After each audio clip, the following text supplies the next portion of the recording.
Next question. A planet should logically have higher influence on Earth when it is closest to Earth, right? Is this evident anywhere in astrology? Now, see, astrology, when we talk about Siddhanta, mathematics is, of course, one Siddhanta, and that is the focus of today's session by me. But the other Siddhanta, which is key to uh, astrology, is that of astronomy. And our astrology is entirely based on astronomy. Okay, so planets are actually moving in the sky. These are not some fake things that somebody has come up with. And planetary influences are measured on the basis of where planets actually are in the sky. Even planets like Rahu and Ketu, which are often mistakenly called imaginary planets, they are not imaginary. Okay, they are true mathematical points. They may not be true bodies. Okay, but those points are very real. Those points exist. Okay, and they have and those points carry an influence, right?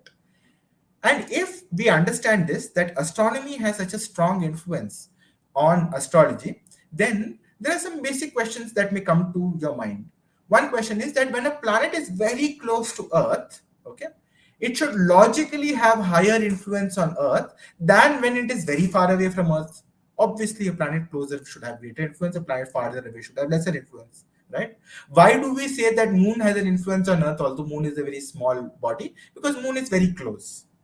Why in traditional Indian astrology we would not consider some planet like say Pluto in our computation, because Pluto is too far away, right? So we do give importance to closeness and distance, but the question here is about degree of influence. Do we understand that the same planet when closer has greater influence, and that same planet when farther has lesser influence on Earth, right? So we'll try to answer this question. पृथ्वी के सबसे निकट होने पर एक ग्रह का तर्कसम्मत रूप से पृथ्वी पर अधिक प्रभाव होना चाहिए, है ना? क्या ज्योतिष में ऐसा स्पष्ट रूप से कहीं है क्या? हम ये जानते हैं कि सिद्धांत में ना केवल गणित है, पर सिद्धांत में एस्ट्रोनॉमी भी है। और जब हम एस्ट्रोनॉमी का अध्ययन करते हैं तो हम जानते हैं कि ग्रह सच में जो है वो आकाश में भ्रमण करते हैं, और जब वो आकाश में भ्रमण करते हैं तो ऐसा होता है कि कुछ ग्रह कभी-कभी पृथ्वी के एकदम निकट होंगे, और वही ग्रह कुछ ऐसा समय भी आएगा जो वो पृथ्वी से एकदम दूर हो जाएंगे। और तर्क सम्मत तो ये है कि अगर कोई ग्रह पृथ्वी के एकदम निकट है तो उसका प्रभाव पृथ्वी पे अधिक होना चाहिए, और वही ग्रह जब पृथ्वी से दूर चला जाए तो उसका प्रभाव कम होना चाहिए। तो क्या हम ये प्रभाव कहीं देखते हैं? प्रश्न यह है, और प्रश्न है कि हाँ, और उत्तर है कि हाँ। There is a strength assigned to a planet basis distance from Earth, right? ऐसा एक बल है जो पृथ्वी से दूरी के आधार पर ग्रहों को दिया जाता है, कि जब कोई ग्रह पृथ्वी के समीप हो तो उसे अधिक बल मिलता है, और जब वही ग्रह पृथ्वी से दूर हो तो उसका बल कम माना जाता है। तो यह कौन सा बल है? ठीक है, in first flush we may not understand what this is, right? This may seem very unfamiliar to this. However, there is one strength that, while titled differently, actually gives us strength basis distance from Earth, right? Where the closer a planet is to Earth, the more is its strength, and the farther away a planet is from Earth, the lesser is its strength. Okay, and what is that strength? That strength is none other than retrogressional strength, strength due to retrogression.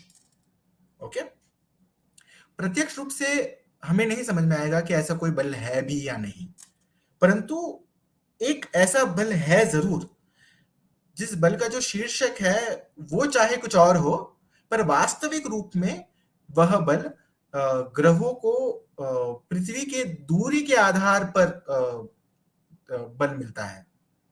यानी ग्रह पृथ्वी से जितना निकट हो उतनी ही अधिक मात्रा में यह वाला बल उसे मिलता है, और पृथ्वी से जितना वो दूर हो उतना ही यह बल कम होता है ग्रह में। और ये कौन सा बल है? यह और कोई नहीं, ये चेष्ट बल है। ठीक है, जो हम समझते हैं कि वक्री ग्रहों को मिलता है। तो इसके लिए यह जानना जरूरी है कि ग्रह वक्री कब होता है। ठीक है, और जब हम यह समझ ले कि ग्रह वक्री कब होता है, तब हमें समझ में आ जाएगा कि हाँ, दरअसल सही मायने में चेष्ट बल या वक्री बल और कुछ नहीं परंतु पृथ्वी से निकटता होने के कारण जो बल है वही बल है। ठीक है, let's look at the formula for retrogressional strength. Okay, the retrogressional strength formula is the difference between apogee of a planet and the average longitude of a planet divided by 3. Okay, now what is apogee? Apogee is the point in the orbit of a planet where the heavenly body is farthest from Earth, at which point the strength is 0. Okay, so a planet will therefore end up having maximum strength when it is opposite the apogee. Okay, imagine if a planet's average longitude and apogee are the same, which means the planet is on an average there at the apogee. Then you will end up having apogee minus apogee divided by 3, so the strength will be 0, right? On the other hand, if a planet's position is 180 degrees from apogee, opposite of apogee, then the difference between the two, apogee of planet and average longitude, the difference between the two will be 180, and 180 divided by 3 will give you 60, and 60 षष्ಠ्यांश is the maximum possible retrogressional strength that a planet can get. So a planet will have maximum strength when it is opposite the apogee, and apogee is the farthest point from Earth, so opposite of apogee is closest point from Earth. So if I were to show this to you in this diagram, let me just start a pointer. Okay, at this point a planet will be at apogee because Earth is here and it is farthest from Earth. Okay, and at farthest from Earth it will be weakest, having nearly no retrogressional strength, and when it is closest to Earth, at that point it will have high retrogressional strength, right? That is what we are seeing. जो चेष्ट बल की गणना हम कैसे करते हैं उसके लिए एक फॉर्मूला है, सूत्र है। शीघ्रोज और औसत देशांतर जो है, इन दोनों के बीच का जो अंतर है इसको हम 3 से डिवाइड कर लेते हैं और जो बाकी बचता है उसे हम कहते हैं कि यही चेष्ट बल है। और इसमें शीघ्रोज क्या है? शीघ्रोज ग्रहपात में वह बिंदु है जहां वह पृथ्वी से सबसे ज्यादा दूर हो। जैसे हम अगर यह ग्रह ले तो पृथ्वी अगर यहां है तो ये जो ऊपरी स्थिति है यहां पे, ये जो बिंदु है यहां पे ग्रह पृथ्वी से सर्वाधिक दूर है और यहां पे हम कहेंगे कि उस ग्रह का शीघ्रोच है। अब अगर कोई ग्रह शीघ्रोच पर ही स्थित हो, शीघ्रोच पर ही स्थित हो, तो फिर चेष्ट बल कैसे मापा जाएगा? शीघ्रोच से हम देशांतर निकालते हैं और क्योंकि वो शीघ्रोच पर ही स्थित है तो हम शीघ्रोच से शीघ्रोच निकालेंगे। शीघ्रोच से शीघ्रोच निकालने के बाद कुछ बचता ही नहीं है, शून्य बचता है। तो फिर ऐसे में चेष्ट बल जो है शून्य हो जाता है। तो जब कोई ग्रह पृथ्वी से बहुत दूरी पर है तो उसका चेष्ट बल जो है वो शून्य हो जाता है। इसके विपरीत होता है जब ग्रह पृथ्वी के एकदम निकट हो, यानी शीघ्रोच से 180 डिग्री दूरी पे हो। जब शीघ्रोच से 180 डिग्री की दूरी पे कोई ग्रह हो तो फिर यह सूत्र हम कैसे इस्तेमाल करेंगे? शीघ्रोच से जो औसत देशांतर है, औसत देशांतर क्या है? शीघ्रोच से 180 डिग्री दूर।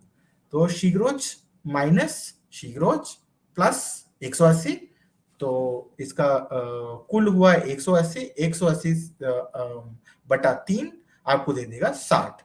60 षष्ठ्यांश ये है सर्वाधिक चेष्ट बल जो किसी ग्रह को मिल सकता है। तो सर्वाधिक चेष्ट बल जो है वो पृथ्वी से निकटतम होने पे मिलता है। तो इसका मतलब यह है कि किसी ग्रह की अधिकतम शक्ति तब होगी जब वह शीघ्र के विपरीत यानी पृथ्वी के सबसे करीब हो। तो इसका यह भी मतलब होता है जब हम कहते हैं कि पृथ्वी की कोई ग्रह वक्री है, और कई बार हम यह समझते हैं कि दरअसल ग्रह वक्री होता नहीं है ना। यह केवल क्योंकि हम जब पृथ्वी से ग्रह को देखते हैं तो ग्रह वक्री होते हुए दिखाई देते हैं, पर सच यह है कि कोई ग्रह वक्री होता नहीं है। तो सच क्या है? सच यह है कि जब हमें कोई ग्रह वक्री दिखाई देता है तब वह ग्रह दरअसल सही मायने में पृथ्वी के एकदम निकट है। और इसीलिए ये चेष्ट बल अगर उसे दिया जा रहा है तो ये इसलिए नहीं दिया जा रहा है क्योंकि वह वक्री घूम रहा है, वो भी ऐसा वक्री पथ जो सच में वो ग्रह घूम नहीं रहा है, सिर्फ हमें ऐसा दिखाई दे रहा है। पर वह इसीलिए वह बल इसलिए दिया जा रहा है क्योंकि वह पृथ्वी के एकदम करीब हो। और इसके विपरीत जब कोई ग्रह पृथ्वी से एकदम दूरी पर हो, तो आप यह देख लीजिए, जब हम पृथ्वी से इस ग्रह को देखेंगे, पृथ्वी से जब हम इस ग्रह को देखेंगे तो बीच में क्या आ जाएगा, बीच में आ जाएगा सूर्य। तो ऐसे में जब पृथ्वी से हम देखेंगे तो ना केवल यह ग्रह पर यह सूर्य, दोनों का देशांतर जो है वो एक ही होगा। और अगर दोनों का देशांतर एक ही होगा तो इसका मतलब क्या है, यानी पत्रिका में या कुंडली में हम देखेंगे कि सूर्य और वह ग्रह एकदम निकट है। और जब वो एकदम निकट है तब हम कहते हैं कि वो जो ग्रह है वो दग्ध है, कंबस्ट है। और हम इसलिए कहते हैं कि क्योंकि ये ग्रह दग्ध हो गया है, कंबस्ट हो गया है, ये कमजोर हो गया है। तो कंबशन भी, सही मायने में वो ग्रह कोई जल नहीं उठता है ना, ग्रह तो वैसे ही है, ग्रह सूर्य से काफी दूरी पर है। पर क्योंकि जब कोई ग्रह दग्ध या कंबस्ट होता है तो वह पृथ्वी से बहुत दूर है, इसीलिए वह कमजोर है। ठीक है, तो अगर हम यह एस्ट्रोनॉमी के जरिए इसे समझने की कोशिश करेंगे तब हम समझेंगे कि हालांकि कोई ग्रह सही मायने में वक्री नहीं होता है और हालांकि कोई ग्रह सही मायने में जल नहीं उठता, परंतु हम ये बल उनको इसलिए देते हैं या नहीं देते हैं क्योंकि जब वह वक्री दिखाई देता है तो वो सही मायने में पृथ्वी के बहुत निकट है। और जब वह तथाकथित दग्ध होता है तब वह ग्रह पृथ्वी से सर्वाधिक दूरी पे होता है और इसीलिए वह कमजोर माना जाता है। Right? So even combustion can be understood as actually distance from Earth, and that is why a planet is said to be weak when combust. Not because it actually is set on fire, but because its distance is very far away from Earth. So that the planet has the same longitude as Sun becomes a measure of how far away from Earth it is. Right?